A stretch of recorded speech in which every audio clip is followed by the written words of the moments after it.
Donica Chad Kim, and Jolie Ditmore are all investors in our fund, and all participated very actively in helping select the startups, and participated in the due diligence process to make sure that we were making the right choices. And I'm going to let each one of them introduce themselves briefly before we launch into our Q&A session. So Donica, tell us a few words about your background and where you're at. Thank you. Hi, I'm Donica, and I'm a startup attorney, and usually I'm on the other side of deals where my clients are getting investments by angels and other institutional investors. I was excited to be a part of the AngelCon group, and I've done a few angel investments aside from being a participant in the group, and I'm happy to be here today. Thank you. Thanks, Donica. Chad. Hi, my name is Chad. I've started in the company in the accelerator 5 years ago. It's called GamerSpeak, and we're consultants for any gaming companies who's looking to build a community around their game and get insights from that community of players.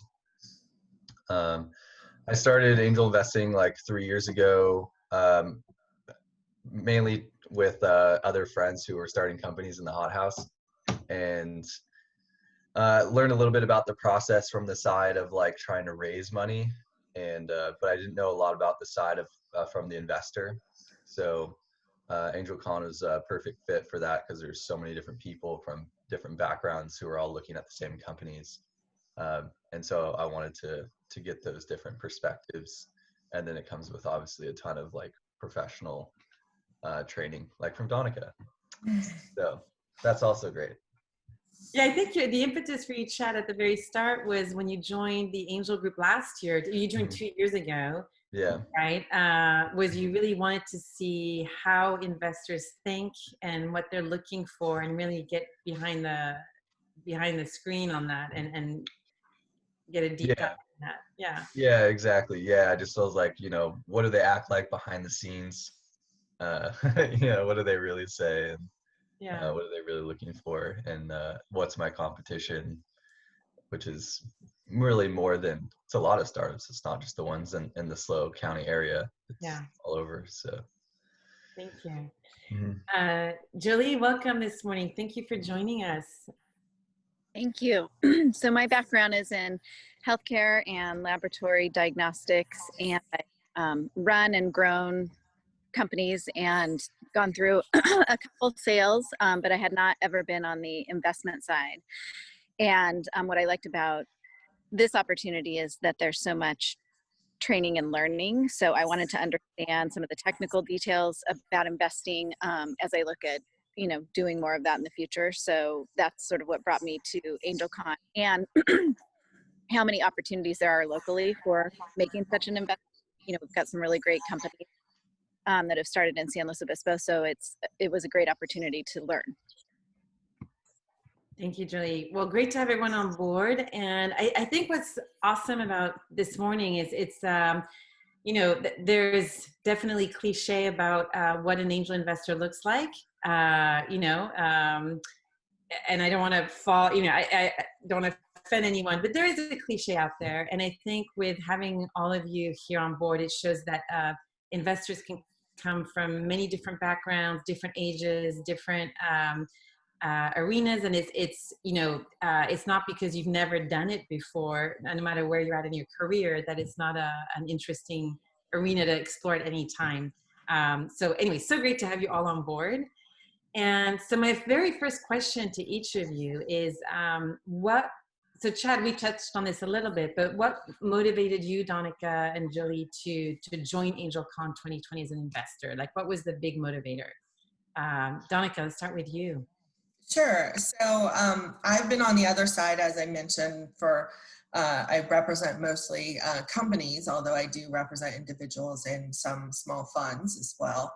And I thought I've been also a presenter for the AngelCon training for a couple of years now, specifically doing the due diligence presentation. And I thought that it would be nice to be on the other side. And like Chad said, get to sit in and listen to what investors say about the companies, how they go through the process of narrowing down the finalist from the original group to the top 12, and then to the top 6 finalists, and then getting to the winner. And I think that for this specific group, it was really great to see all the different perspective. It's a very diverse group. It's probably not what you would expect to see for an angel group. And it was interesting to me to see all the different perspectives and hear from some long-term investors, from some people just starting out, and learn from them and what they're looking for as well. I love that you and Chad have that in common. It was really like wanting to get behind the scenes to see what was going on. Jolie, what was your motivation? I think the same thing, really understanding what it means to make an investment and what that exit might look like, and all of the different investment details and different sort of vehicles of investment, terms that we've heard if we've been on the other side or the selling side, but not really understanding as an angel or early investor, and then subsequent investing occurs. What does that mean for the investment? So I think that's something that, if you have not done angel investing previously, can be intimidating. So I think that was something I was excited to learn. Yeah. And so, Chad, let me ask you this question. So you guys made your decision. You decided to invest in Atlas Alpha, $120,000. Chad, what were the key elements that supported that decision in your mind? What made Atlas Alpha bubble up to number one? Yeah, there's a couple things. I think one of the bigger things that stood out from the competitors was, am I echoing? No? Okay.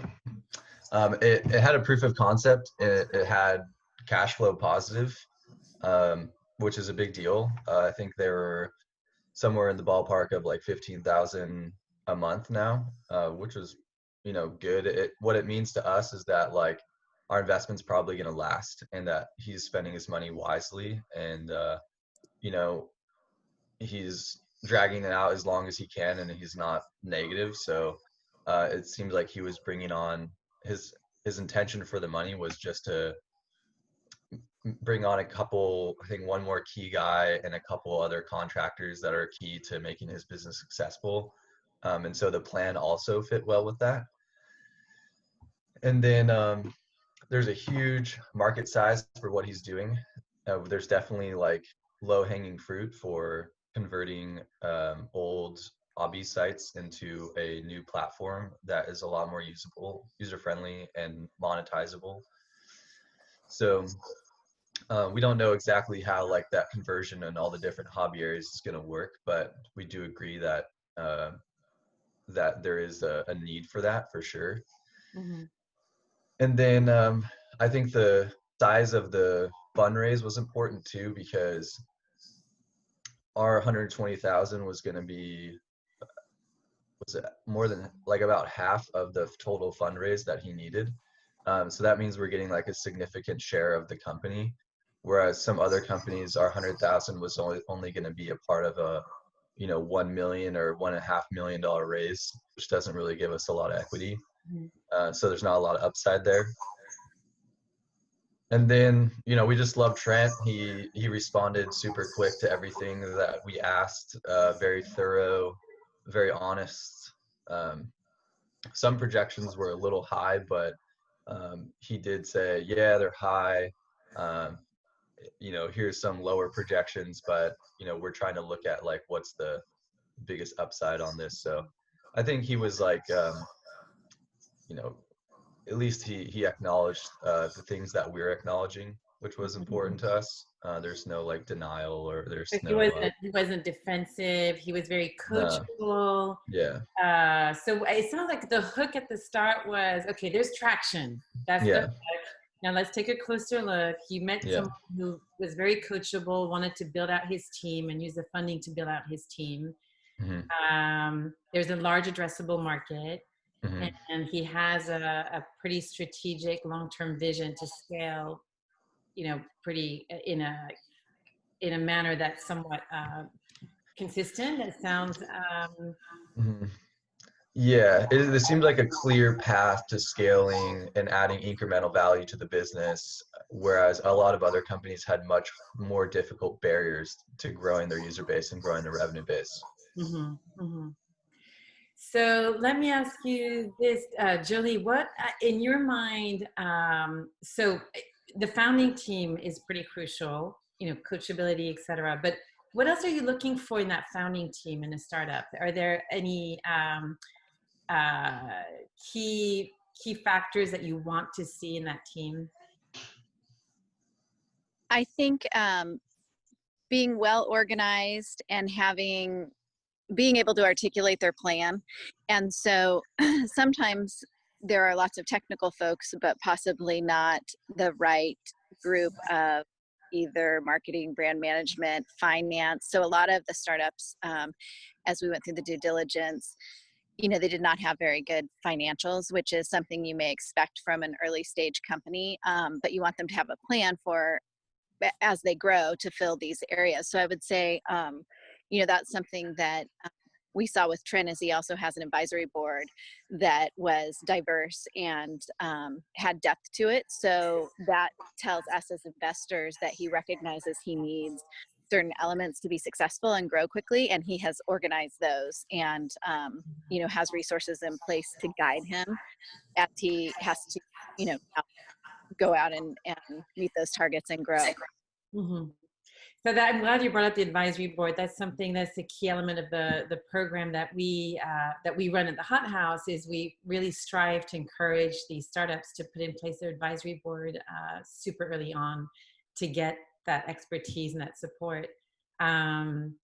So Donica, so you guys, you make this investment. As an investor, how do you help the companies that you back? Like, how do you see your role moving forward in helping these startups? Sure. So I think that, from the AngelCon perspective, one of the things that's great that we're doing with Trent and Atlas Alpha is we are going to have a board observer role, which allows us to attend board meetings and participate at the board level. There's no voting that comes along with that, but it gives us insight to know what's happening with the company, how they're doing, are they hitting their targets, where's the growth, what pain points are they facing, and leaning on us to see how we can help. We can then expand with our networks, because we all have such different and large networks, in helping him and the team get the right folks, whether they come on advisories or employees or consultants that he needs to help grow and scale the business. So I think that between all of us, because we're going to be so involved, we're going to be able to help him and guide him to meet those growth targets. That's awesome. So you guys are pretty, you're planning to be fairly involved investors, but in a very supportive way, which is great to see. So I just want to remind everyone, we have about 27 people on the call. There is a Q&A box on the bottom of your screen. Please feel free. This is Coffee and Conversation, so the conversation is open to all of you. So please do feel free to drop in your questions in the Q&A box, and we'll filter those questions and share with our panelists throughout this session. So this is a question for all of you. So you were all involved. Everyone had ownership of doing due diligence on one of the specific startups of the top 6 that qualified as finalists. But the whole group was involved in the entire diligence process. We were all comparing notes, we were debriefing together, etc.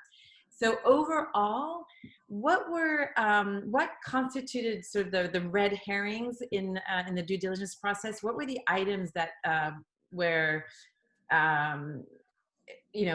would make you kind of rethink, hang on, this might be an issue, this might be a concern, how do we handle this?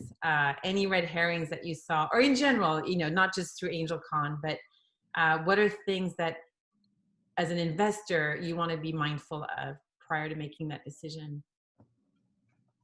Chad, you want to start the? Yeah, I mean, I don't know if we can say this, but I'm not gonna say who it was, but one team. Okay, don't mention the startup. Don't mention the No, startup. yeah, no, why? Yeah, In general. one team like just didn't give us like their cap table, and like that was weird because I don't know why you hiding your cap table. So yeah, we gotta be able to see like everything because we gotta know what we're getting into. Yeah, so transparency is key. You want to build that trust, right? Yeah, Yeah. I've never even heard of that, so that was really, really odd. And like 3-4 years of doing investing, and neither had anyone else really heard of that either. So that just seems like a huge red flag. I would agree with Chad. I think, transparency is important, making sure that they're responsive to our requests. And if they're not, that can be a red herring. Like Jolie already mentioned, a lot of times early stage startups, their financials are a mess. They can always be fixed. As a startup lawyer, legal docs can be fixed. But have they taken the steps to protect the IP is one of my things that I advise my clients of, which is the most important thing they can do. And if an early stage startup hasn't taken proper steps to protect their IP, have different people working on it without signing proper IP assignment confidentiality agreements, can be a real red flag if you can't easily remedy that. And so you don't want to come out, down the road when somebody's doing their Series A or beyond and have, oh, I worked on that IP and I have ownership, and it's becomes a big catastrophe at that point if somebody hasn't properly protected their IP. Mm-hmm. What about you, Jolie? Did you see anything as you were going through due diligence, any things that you realized, oh my gosh, okay, now, this is a concern and this is something I need to keep in mind?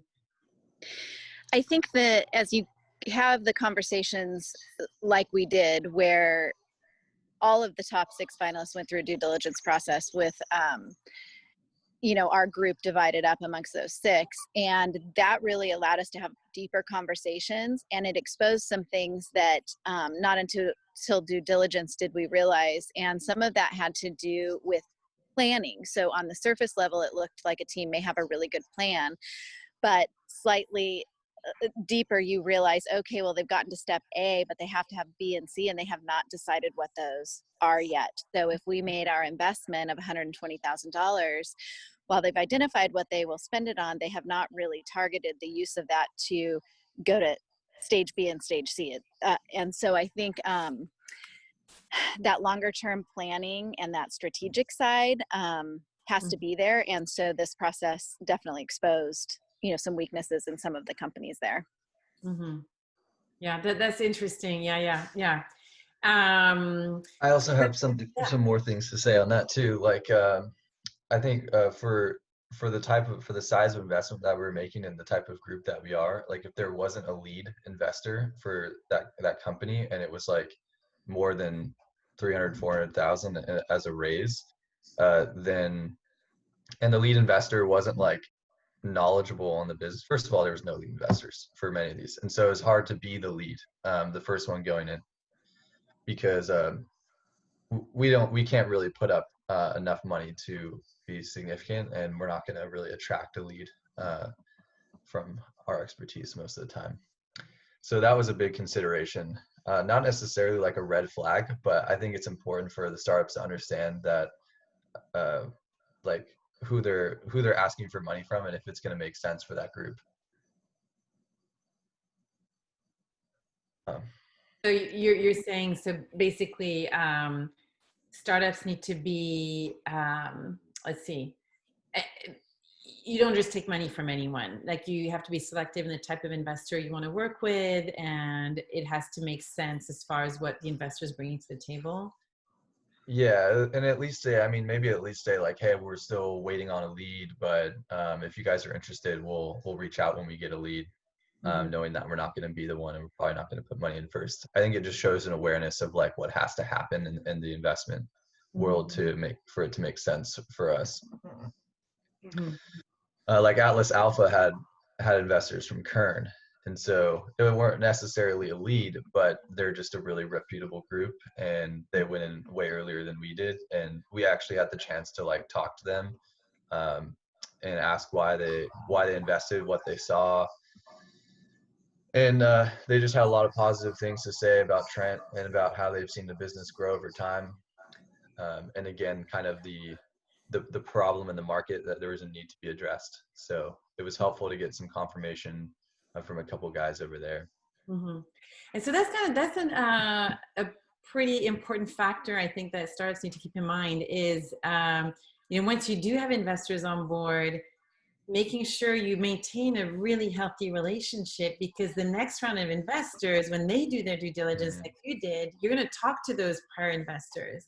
Yeah. And if you hear anything negative, that's going to be the red herring, right? Yeah, AngelCon is really serious about their due diligence. Like, wow. Oh, we talked to like the investors, and we talked to the customers, we talked to the employees, the contractor, like we talked to everyone that has ever touched Atlas Alpha. So at least, I was a part of the Atlas Alpha due diligence team. So I don't know if everyone did that, but yeah. Especially when we were considering them for the winner, we really went all out, and Yeah. we didn't want to make any mistakes. No, that's great. I mean, that's the way it should be done, right? I mean, that's exactly how it should be done. And this is a good information for all these other founders out there. It's a real process. It's not, investors are going to get in the weeds, and they're going to try and cover every rock to see if there's anything hiding under there. And not to say, to Donica's point, if there is an issue with something, the founder's documents or the incorporation wasn't done right, we can fix that.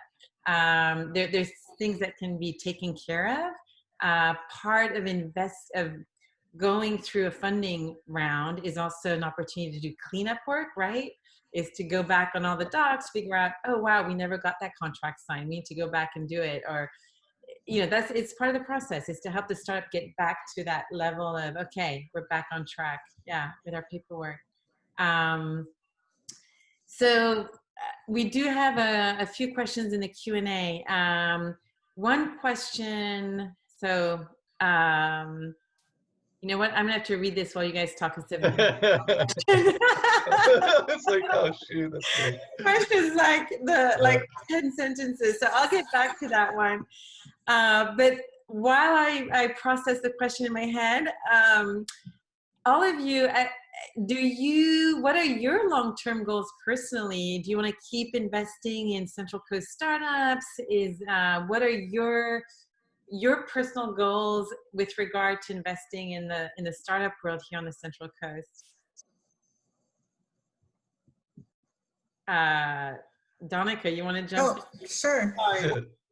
Yeah, I mean, I've been involved, I don't know, it's at least 5 years now. Chad started his company 5 years ago, maybe 6 years. That's what you and Chad started working together. You were Chad's attorney. Yeah, she's that was one of the first companies you worked with. Yeah. So I've been coming down to SLO and helping out in the hot house as a sort of legal mentor with quite a few of the companies through the accelerator incubator programs, and it's great to see the growth and what you guys are doing there. For me, I would love to continue to invest. One of the things that is nice about AngelCon is it's not a significant amount of money, and the training that comes with it is invaluable, I think, for the investors, as well as the companies that participate. So I think it's great, and I would love to continue. I also look for other companies that I participate in as well in smaller investments. I think that, one of the things that, being based in the Silicon Valley and spending my legal career there, it's nice to get out of the Bay Area and see what other areas are doing. And especially right now, it's great that with COVID, one of the things we're seeing is you can work from anywhere. And, there's so much concentration of wealth in the Valley, and it's nice to see it going beyond. You don't have to be you know, in the Bay Area, and you can raise money. And so I would like to see more of that. I also would like to see, you know, as a woman, you know, more women investors as well. And I think we had a significant amount of. I was going to say that our group was pretty impressive. So I'll just go out and say it. You know, the cliche is, you know, this 60-year-old white male. And that's, I mean, not that that's a bad thing. It's awesome to have investors out there no matter what. But our group is definitely, I think we're close to 50% women. And again, all ages from, you know, I think she's probably the youngest one in the group. All the way through to, you know, women like Darlene or Joanne, who are older and, you know, are super involved and super driven and committed. And it's awesome to see such a great mix. Yeah. So that's what drives me, is helping, you know, more women invest. And, you know, also I like to see, and we had a bit where we had quite a few female founders in the participants as well. So to break that ceiling of the old boys club. Yeah. So I do want to follow up on one question with you, Donica. What are you seeing? What differences are you seeing in the type of startups that you've been involved with here on the Central Coast versus the Bay Area? What are some of the yeah, do you see anything different in how we're operating? How any highlights that you know? I think the you know, I represent mostly tech-based. I think that the one difference, and I have some non-tech clients as well, but I think one difference that I see in the Central Coast is not all the startups are tech-based, right? A lot of them are driven out of needs and things that are going on in the Central Coast as well. So that's one key difference. And the other, I mean, but as far as the program that you guys run at the Hot House, it's very much like a lot of Silicon Valley startup programs. So I think that it's very similar vein, because Judy and I worked at the same Silicon Valley law firm, not at the same time, but in the past as well. So I think from that perspective, the program is wonderful, and it's training these startups to think about the larger field out there and the different investors that they can attract. The one difference that I do see is in the perspective of investors, and how, if they are going for companies that are sort of pre-revenue, you know, basing on the potential IP and the founders, betting there, versus some startups that are further along and have revenue to show. So there was some, you know, discussions about, you know, what stage startup the AngelCon should participate in. And I think that the Central Coast investors seem to be a little more risk adverse than the Silicon Valley investors. And so that's one difference. And then the type of vehicles that we use in early stage startups, there's a big difference there. In the Silicon Valley, they've really adopted the SAFE as the primary vehicle for early stage investments. And I don't think that's caught on yet in the Central Coast. Traditional convertible notes are still favored as the investment vehicle for various. That's interesting. Yeah. So I have a question for Jolie. Do you think that the San Luis Obispo business community is ripe to and has the capacity to support the growth of tech startups right here locally? Do you think we have the right resources, the right business environment to continue, you know, to really help grow that? I think there is the desire in the community, and in fact having the Hot House by nature really, you know, gives a base for supporting all of that. So I think absolutely we have many students at Cal Poly coming out willing and very capable, in terms of employment. And so I think the desire, the expertise that happens to reside in San Luis Obispo to help support that is absolutely there.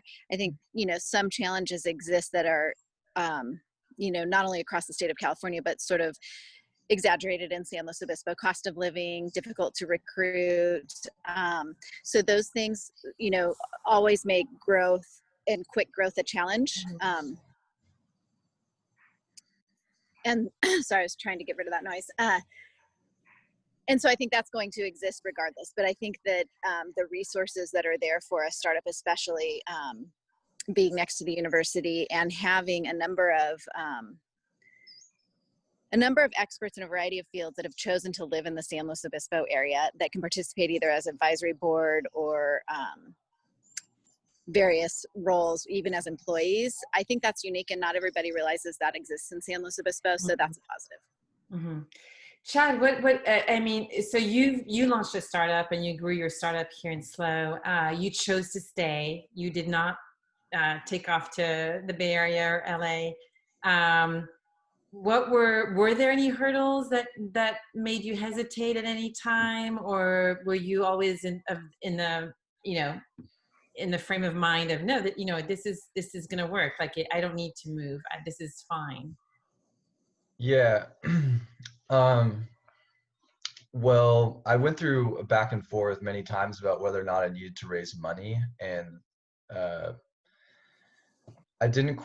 the business model that I'm building doesn't quite work yet for raising money, and that's just the fact of the matter. So we're profitable and we're getting clients, more clients every year. We're growing, but we don't have like a super scalable model at this point.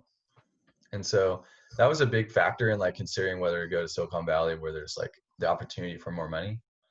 But in the meantime, it didn't make sense to incur all the cost of going out there until I was like fully ready. And I think that even that thought process is sort of like wrong, because I know many of my friends have Flume and Boost and Reduce RRG and Cowwise. They all raised all the money that they needed here in SLO, and from SLO, they would go up to SF and they would go down to LA and Santa Barbara, and they got money from all those areas. But like they could do it from SLO. So, Yeah. And SLO is just always important to keeping costs low. And then I think if you have a career accelerant, is what I'll call it, a type of company, then you can get like good talent from Cal Poly, like the best talent, who like want to be in a startup company and stay local. There's definitely people that want to do that. And so, yeah. But you're right, and you gave some great examples of startups that have raised significant amounts of money and stayed local. So not all the money came from the local area, but they were able to tap into it and bring it into SLO and hire in SLO and grow in SLO. Yeah. So we have a great question. So I've been able to process the question in the Q&A. So, a lot of startups, and this is something, it's a constant struggle, and it always will be, it's the chicken and the egg, right? So super early stage startup, they need some funding to get to that next milestone. They can't get to that next milestone without the money, but they can't get the money without getting to the milestone. So, because they need to showcase that traction. So any tips on how, as a startup, how do you handle that? It's such a challenge, and it's so hard those first, 12 to 18 months. What have you seen work well for startups who are experiencing that pain point? So I think it's, for me, I think that, finding the right angels that are willing to participate and invest in those very early stage startups. So reaching out to the various networks of who to get those people interested, because yes, you're right. A lot of these companies can't get to that next stage if they don't have the money.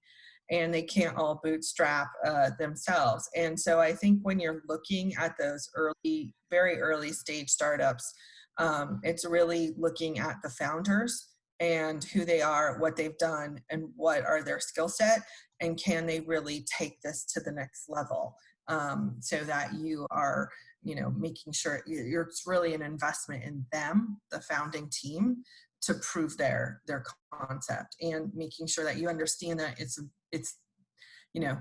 the biggest risk reward scenario. If the earlier you are, the earlier you are, the more upside you will get. But on the flip side, the earlier you are, your money might not ever be recovered, because a lot of startups do fail, unfortunately.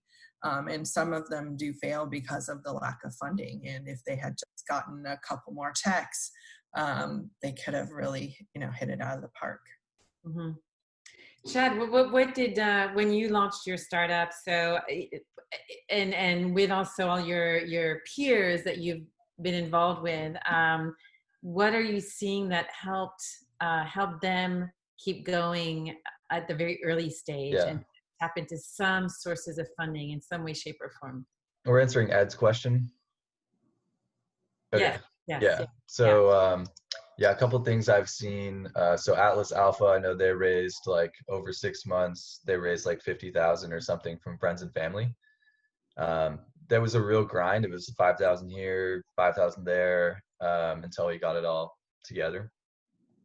I also know some other people who kind of go through the accelerator program, the 3-month program during the summer. They get all their ducks in a row, more or less, and they've been working with a couple advisors who are very familiar with the industry, and they're willing to put in 10,000 to 25,000 very early on. And then I've also, so personally, I was fortunate enough to win a couple of competitions. So there's like the elevator pitch competition at Cal Poly for $1,000.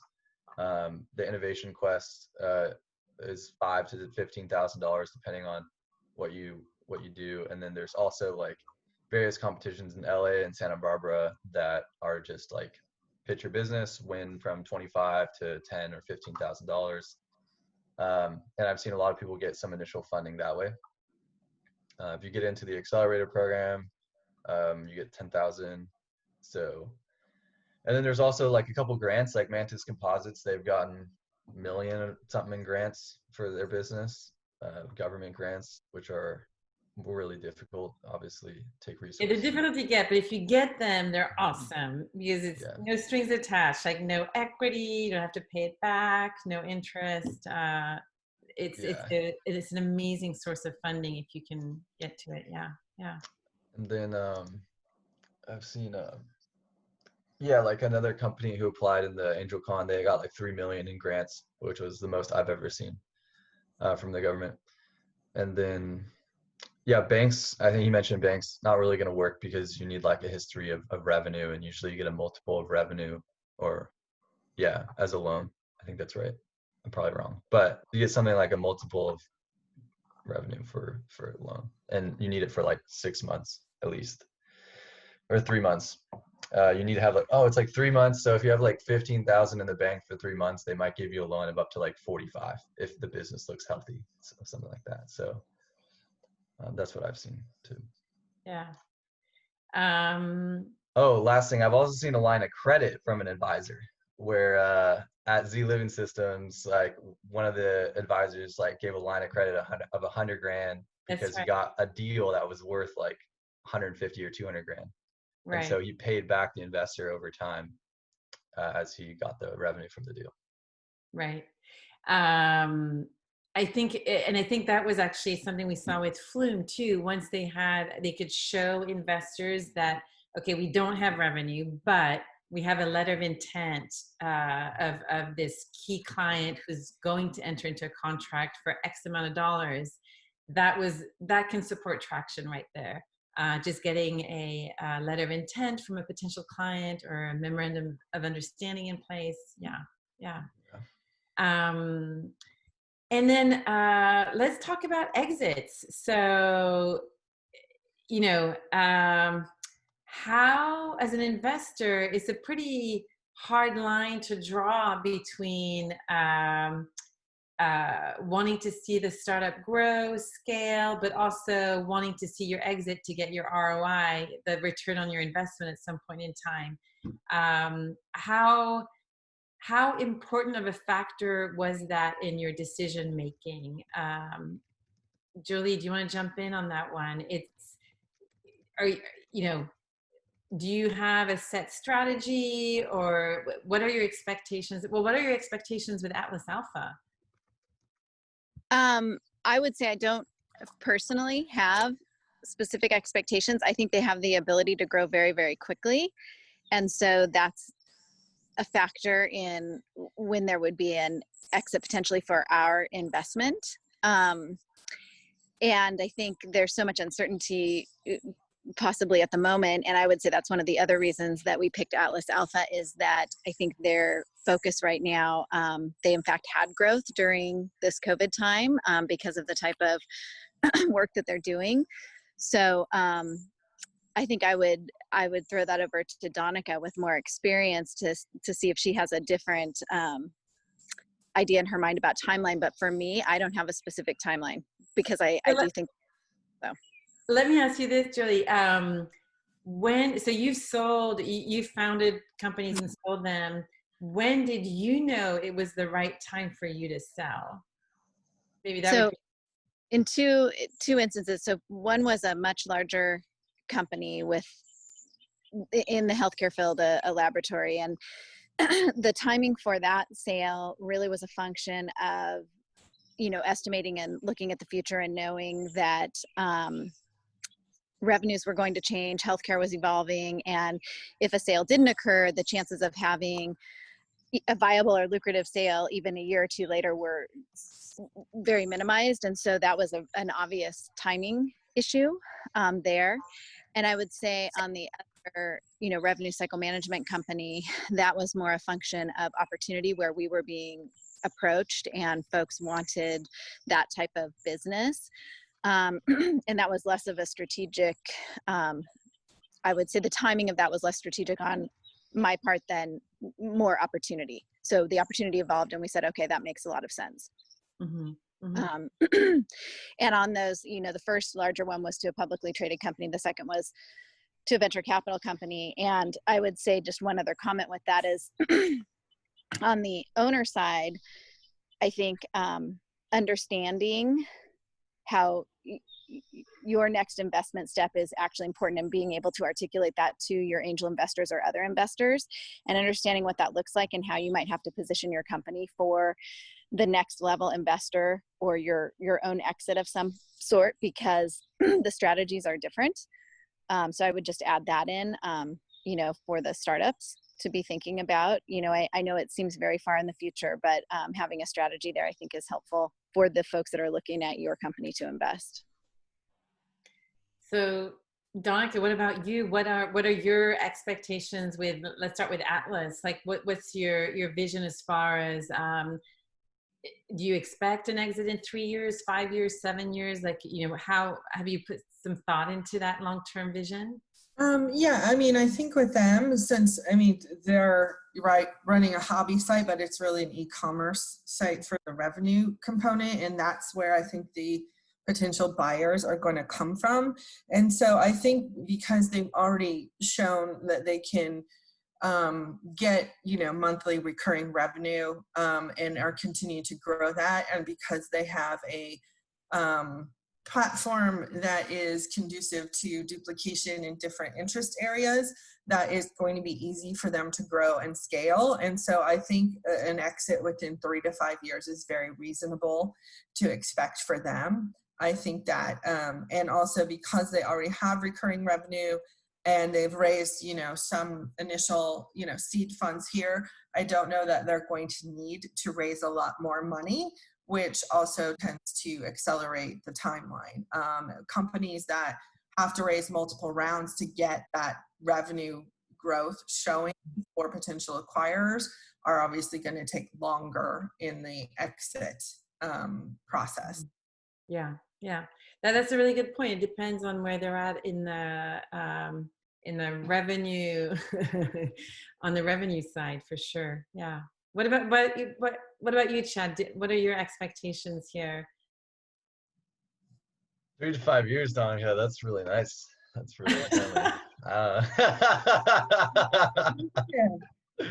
Wow, that's ideal. That'd be sweet. I don't know. I think I hope Trent's watching. yeah, is he? He's not. Hopefully he doesn't see this. That'd be great. He should do 3 to 5 years. I don't have a lot of I haven't seen a lot of exits personally, so it's hard for me to judge that. There's only like one similar type of company that I've heard of like exiting in the space. There's a wiki network called Fandom that builds communities for games. And a private equity firm just bought them for like 600 million like a couple months ago. And it's just an ad play. You know, they just have a bunch of people who build their own wikis for their games or their music or their or a movie or something. And so a private equity firm just like bought it. You know, they made a couple improvements into it, and then they're just going to continue to run and profit off the ad revenue. So like I think similarly, like, you know, there's a private equity play in there for an e-commerce or affiliate network of investors that know that business model really well. But it probably has to be pretty big and have a really lean you know, overhead for them to do it, which Trent seems to be in line with already. So yeah, he can run lean for sure. Yeah. We have a question in our Q&A. Have you, any of you, what have you seen? Maybe this is most relevant to you, Donica, because these are your clients. Have you seen COVID affect the launch of the number of new startups? Have you seen an effect over the last 4 to 5 months? You know, from your business perspective, you probably have the best vision on that. Yeah, I mean, I think there's definitely that I've seen the launch decrease slightly due to COVID. I think people are being more cautious than they would be at a different time with, you know, taking the leap to launch their own startup, especially if they're moving from like a large tech company to do their own thing. So I think people are being a little more cautious. And so that has affected. But I will say that I've seen quite a number of companies be able to pivot during this time and really make a change to address or get more traction during this period because of whatever their technology is conducive to either remote working or us all being sheltered in place. And I think that has been a positive side. Like, for example, Atlas Alpha, they're, you know, having a board game platform. You know, if we're all stuck in the house, playing board games is a good way to pass the time. So I think, you know, there's been other companies that have been able to do that as really well. And I think if you can do that, you're going to be successful in the long run. Yeah. So do you have a sense, Donica, on the percentage-wise, on the slowdown, on the number of startups that you're doing in January, February? So, you know, are you seeing? I don't know if I have a percentage. It's not significant. It's just I would say a slight downturn. I have clients that have been raising money during this time as well. I've done Series A rounds, you know, $8 million, $7 million, different rounds as well that have been able to close.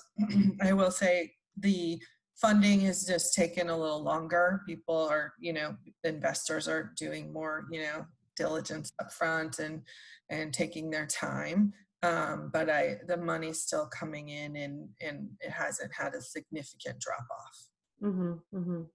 So, you know, in this type of environment that we're in right now with COVID, I'm going to ask all three of you, maybe we'll start with you, Jolie.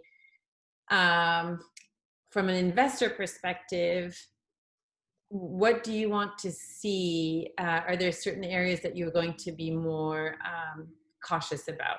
And what are those areas? So I'll open it up to you guys. Jolie, if you want to jump in. more cautious about in terms of post-COVID? Yeah.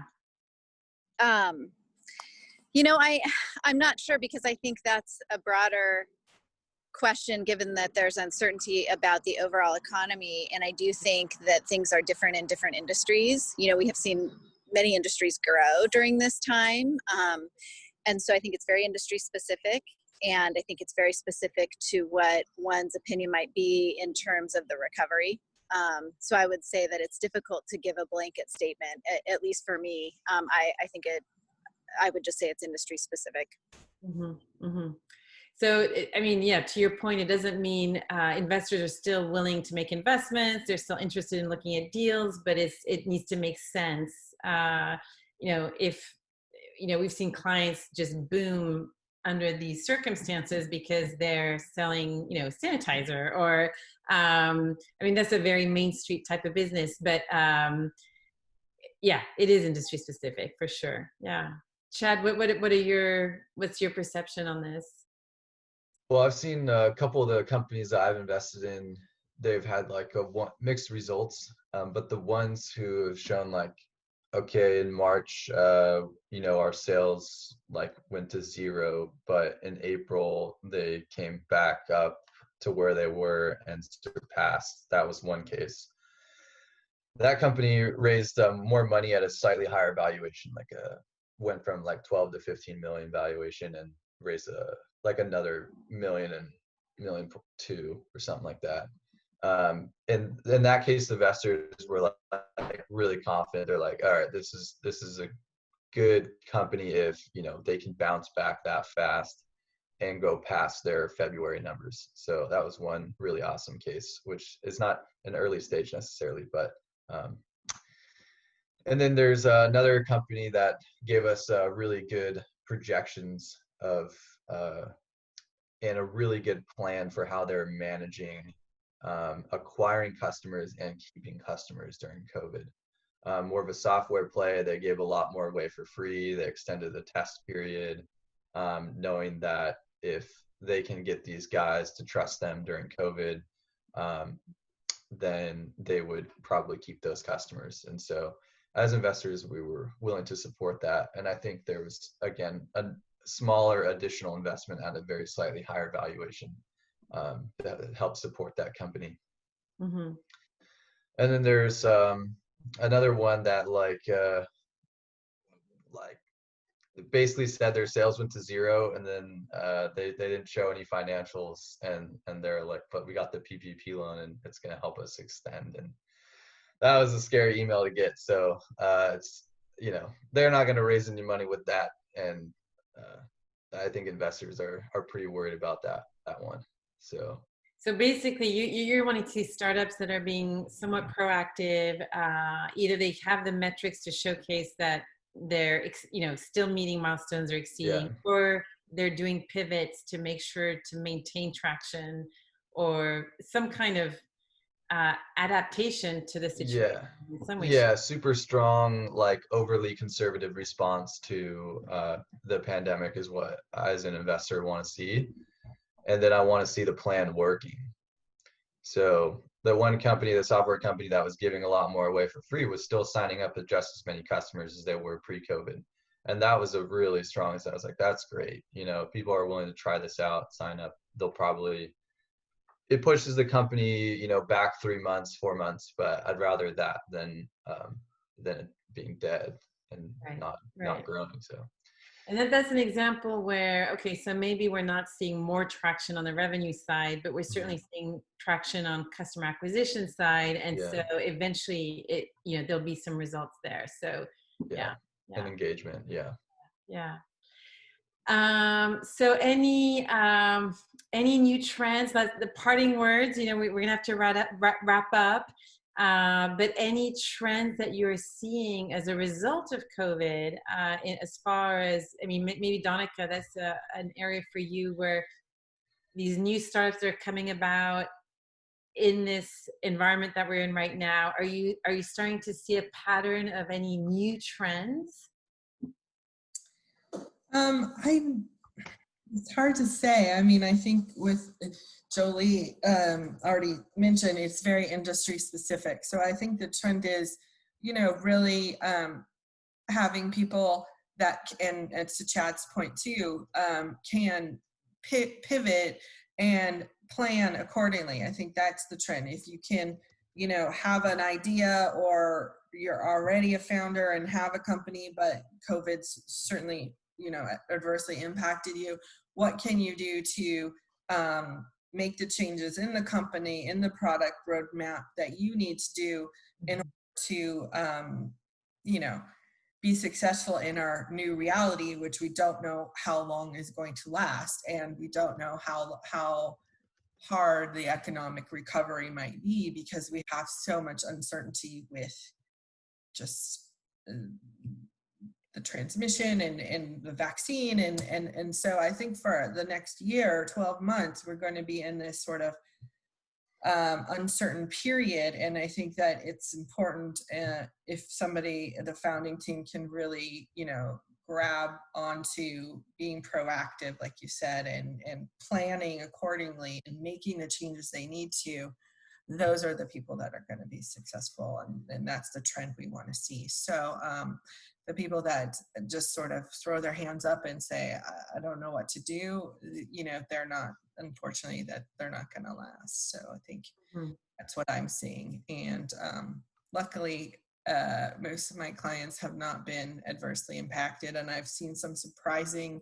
results actually in a consumer product company that I advise, and you would think that their sales, online retail sales, would have gone down, and they've actually picked up and had some of their best months so in the last quarter. And everybody's online shopping, I guess, because we're bored. So that's benefited companies you wouldn't have thought. So I think it's all over the place right now too. If my daughter orders one more thing online, I'm taking away her laptop and her phone. Any trends that you're seeing, Chad, Jolie, just as we wrap up? Any observations there in the last 4 to 5 months? Any interesting new patterns? Jolie? I think some of the consumer stuff is pretty surprising. Like Donica said, I think there have been a lot of examples of that. And other than that, no, I wouldn't say there's anything that has been super surprising at the moment, other than retail seems to be surprising. There's still a lot of people buying a lot of stuff. Yeah. What about you, Chad? I wouldn't say that it's surprising. I have not seen anything surprising. It's like either work from home or a business that still works in this environment. Like nothing interesting to talk about. Yeah. Okay. Well, thank you all for joining us this morning. Thank you so much to our panelists. It was really refreshing to hear from you all. Very different perspectives on investing in startups. It's just great to see just a nice, diverse panel. So thank you for joining us. Thank you for participating in AngelCon. It's such a key event now in our region. I think it's important to continue to showcase all the amazing, cool innovation that's happening here in our county. I think you all mentioned it. There are great things happening here, and we can grow and scale these startups here locally. So we're going to keep doing that. And Liz is going to pop up a little slide here to showcase one of our upcoming workshops, Reinventing Your Business Model to Conquer COVID. That's on July 17th. We start at 9. We have a futurist speaker from the East Coast, an extremely highly sought after speaker. We're very surprised and super pleased that she will be our keynote on July 17th. Erica Orange, she's awesome. Don't miss it. And then we'll have breakout sessions for 3 different industries, retail, restaurants, health and wellness. And we have 12 panelists on board. They're all experts. They've all been reinventing their businesses. So it's going to be some really, really interesting conversations for about 2 hours, 2.5 hours on July 17th. So please join us. We'd love to see you then. Any questions, feel free to shoot us an email, slowsbdc@gmail.com, and or visit our website. So we're not necessarily in the office physically at the Hot House, but we're certainly super active and responding to emails, and still completely open in supporting our local businesses.